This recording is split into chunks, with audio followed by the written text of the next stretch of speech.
오늘은 최근 한국교통안전공단에서 공지한 내용 중 한 가지를 공유해드리려고 합니다. 2021년 어린이 운송용 승합자동차에 대한 추가된 검사 항목에 관한 내용인데, 아이들의 안전과 생명에 직결될 수 있는 문제이기 때문에 아이를 키우고 있는 저 역시 관심을 갖고 보게 됐습니다. 총 두 가지 내용인데, 하나는 어린이 운송용 승합자동차의 운행기록 장치의 설치 여부 및 작동 상태에 대한 검사이고, 다른 하나는 모든 착륙에 대해서 가시광선 투과율 검사가 시행된다는 점입니다.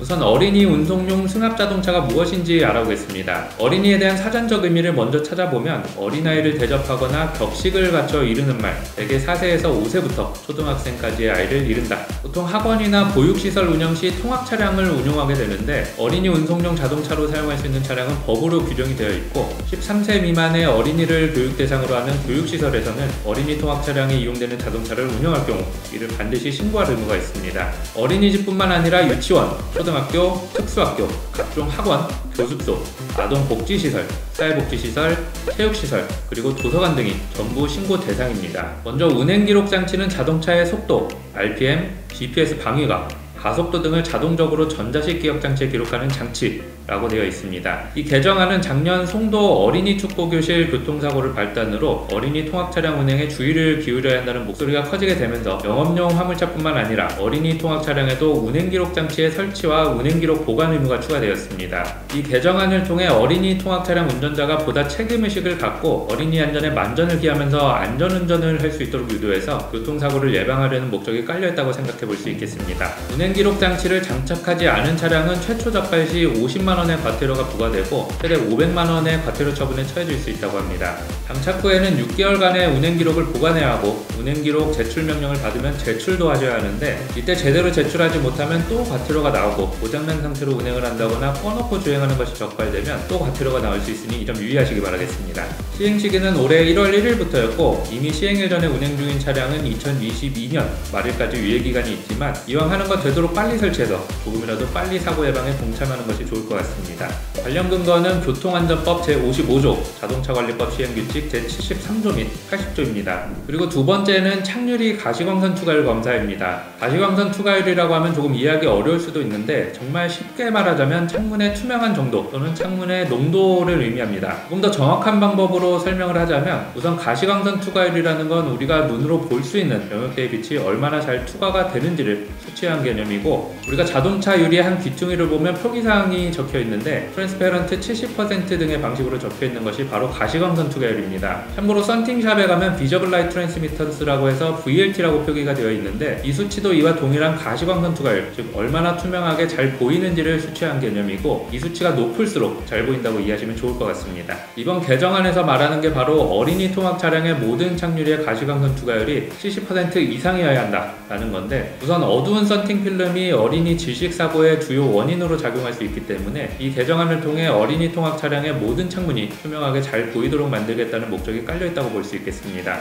안에 아이가 타고 있는 걸 모르고 내렸다가 아이가 뜨거운 차 안에 갇혀서 질식해서 죽는 안타까운 사고들이 상당히 많다고 합니다. 이런 사고를 방지하기 위해서 밖에서 아이가 탑승하고 있는지 아닌지 여부를 잘 확인할 수 있도록 창문을 투명하게 하겠다는 건데, 보통 우리가 흔히 볼 수 있는 새까만 썬팅 필름은 VLT가 20%도 채 되지 않는 것들이 많고, 심지어는 10%도 되지 않는 것들이 정말 많습니다. 이런 썬팅 필름이 시공되어 있을 경우 밖에서 승객의 탑승 여부를 육안으로 확인하기 어려울 뿐만 아니라 제대로 시야 확보가 되지 않기 때문에 운행에도 지장을 줄 수 있고, 도로가 아닌 곳에서 차량을 움직이다가 사고가 날 확률도 덩달아 높아지게 됩니다. 참고로 저는 가시광선 투과율이 낮은 썬팅 필름을 비하하거나 또는 그런 필름을 시공하는 사람들을 비하하려는 목적이 전혀 없음을 미리 알려드리겠습니다. 우리가 이 새까만 썬팅 필름에 익숙한 이유는 우리나라의 썬팅 필름이 처음 도입되었을 때만 하더라도 프라이버시 기능이 상당히 과대하게 부각됐기 때문이죠. 사실 썬팅이라는 단어도 전형적인 콩글리시고, 정확한 표현은 창문에 색을 입힌다 하여 틴팅이 맞고, 사실 이 틴팅이라는 단어도 착유리에 윈도우 필름을 시공함으로써 얻을 수 있는 많은 효용들을 함축하고 있는 단어는 아닙니다. 그래도 오늘은 이해를 돕기 위해 편하게 썬팅이라고 하겠습니다. 원래 썬팅 필름이라는 건 유리가 갖고 있는 고유의 단점들을 보완하기 위해 개발됐습니다. 우리가 보기 위해서 어쩔 수 없이 건물이나 차량에 유리를 써야 하는데, 시야를 확보함에 따라 포기해야 할 것들이 상당히 많이 있죠. 있죠.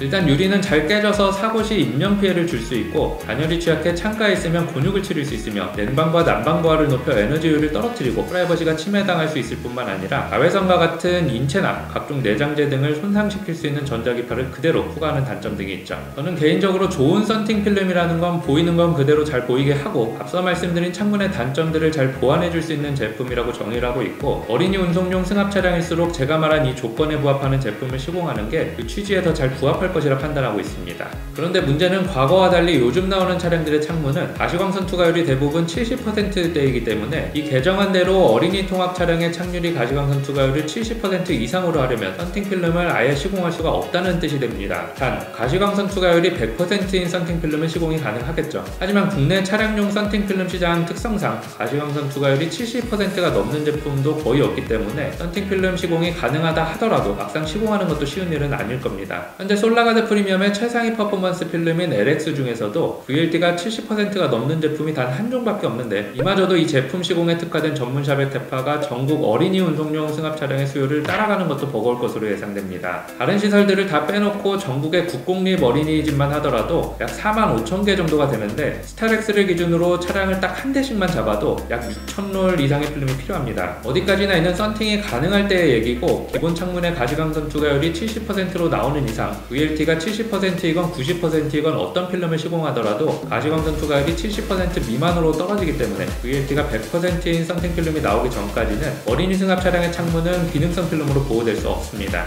그런데 그렇게 밝은 썬팅 필름은 어차피 하나만은 아닌가? 라고 생각하시는 분들도 계실 텐데, 스퍼터링이라는 필름의 제조 공법을 통해서 썬팅의 투명도와는 상관없이 열차단 성능, 세이프티 성능, 그리고 자외선 차단 성능 등을 충분히 확보할 수 있고, 제조 공법에 관해서는 자세히 설명드릴 수도 있겠지만 오늘 주제와 맞지 않기 때문에 이는 나중에 기회가 되면 따로 설명드리도록 하겠습니다. 하지만 아무리 스퍼터링 제조 공법을 통해 필름의 밝기를 최대한 끌어올린다 할지라도 어찌됐건 금속성 물질들을 필름에 증착시키는 것이기 때문에 VLT가 100%가 나온다는 건 이론상 불가능할 것 같네요. 정리하자면 일단 이 시행령을 따르기 위해서는 차량 유리의 기본 VLT가 계속해서 70%로 생산되는 한, 그리고 VLT 70%를 법으로 강제하는 한, 현존하는 기능성 썬팅 필름은 절대 시공이 불가하며 맨유리로 운행할 수밖에 없습니다. 썬팅 필름을 시공하지 않음으로써 올 수 있는 부작용으로는 사고 시 날카로운 유리의 비산으로 인해 2차 사고를 유발할 수 있다는 점과 뜨거운 태양열 및 자외선 차단 등의 기능을 상실한다는 점을 대표적으로 들 수 있겠네요. 검사를 통과하려면 어쩔 수 없긴 하지만 하나를 얻고 여러 개를 포기해야 한다는 점이 좀 마음에 걸리고, 꼭 이렇게 하는 것밖에 방법이 없었나 하는 아쉬움이 좀 남기도 합니다. 사실 VLT 70% 이상의 필름 정도면 시공한다 하더라도 실내가 훤히 잘 들여다 보이거든요.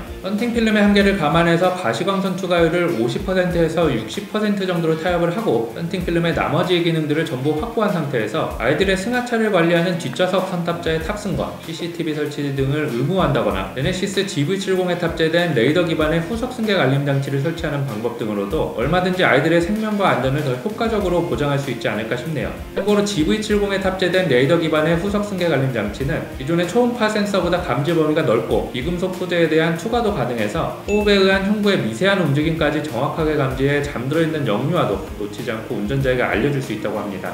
착유리 가시광선 투과율에 관한 개정안의 시행 시기는 2021년 4월 17일부터이고, 관련 근거는 자동차관리법 시행규칙 제73조 및 제80조입니다. 어찌됐건 어린이 운송용 승합 차량에 대해 추가된 두 가지 규제의 목적과 취지는 정말 좋은 것 같습니다. 현실적으로 잘 지켜질지 어떨지, 또 부작용은 없는지 등은 조금 더 지켜봐야겠지만, 관심을 갖고 지켜보는 분들의 수만큼 우리 아이들이 보다 더 안전해질 거라 믿고 있습니다.